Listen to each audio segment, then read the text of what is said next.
Salut tout le monde, aujourd'hui nous allons regarder ensemble comment effectuer une réduction d'expression qui contient des racines carrées. Alors ici nous avons l'expression b qui est égale à 3 racines carrées de 45 moins 2 racines carrées de 405. Alors ici ce qu'on peut remarquer tout de suite, c'est que on a une différence de deux racines avec des facteurs. Donc ce qu'on aimerait avoir, c'est une expression de type a racine carrée de b à la fin. Donc pour avoir ça, il faudrait qu'on ait ici à l'intérieur de la racine la même chose qu'ici pour pouvoir soustraire éventuellement les deux expressions.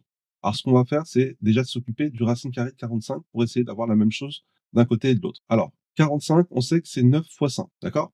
Donc, 45 étant égal à 9 fois 5, ce qu'on peut remarquer, c'est qu'ici, le 9, c'est le carré de 3. Donc, la racine carrée de 45, on va pouvoir l'écrire un petit peu différemment, comme étant la racine carrée de 9 fois 5, et donc la racine carrée de 9 fois la racine carrée de 5. Alors, 9 étant un carré parfait, c'est le carré de 3.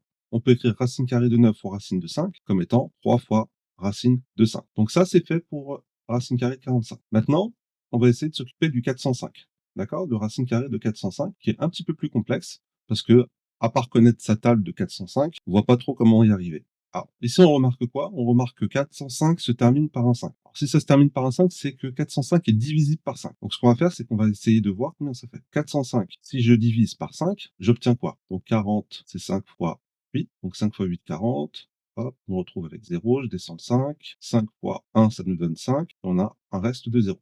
OK. Donc là, je sais que 405, c'est 5 fois 81. D'accord? Donc 405, c'est 5 fois 81. Donc la racine carrée de 405, c'est la racine carrée de 5 fois 81. Alors 81, c'est le carré de 9. D'accord? Donc 80, c'est un carré parfait, donc ça tombe bien. On se retrouve avec 9, de la même façon que tout à l'heure. 9 fois la racine carrée de 5. Et ici, ce qu'on remarque, c'est que la racine carrée de 405 et de 45, on se retrouve avec quelque chose qui va contenir la racine carrée de 5.